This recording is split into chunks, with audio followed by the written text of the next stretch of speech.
করে ধরে রাখি, অঝরে কান্না বেরিয়ে আসে। যখন মাসের পরে মাস, এর পরে মাস পেরিয়ে 15ই আগস্ট আসে,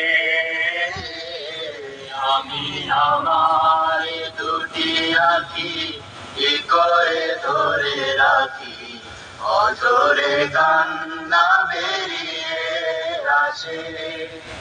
আমি আমার দুটি আঁখি কি করে ধরে রাখি, অঝরে কান্না বেরিয়ে আসে। মাগো তোমার ঘরে সাবিরুনি আমি দায়ু জবারুনি, ও মা তোমার চোখে ঘুম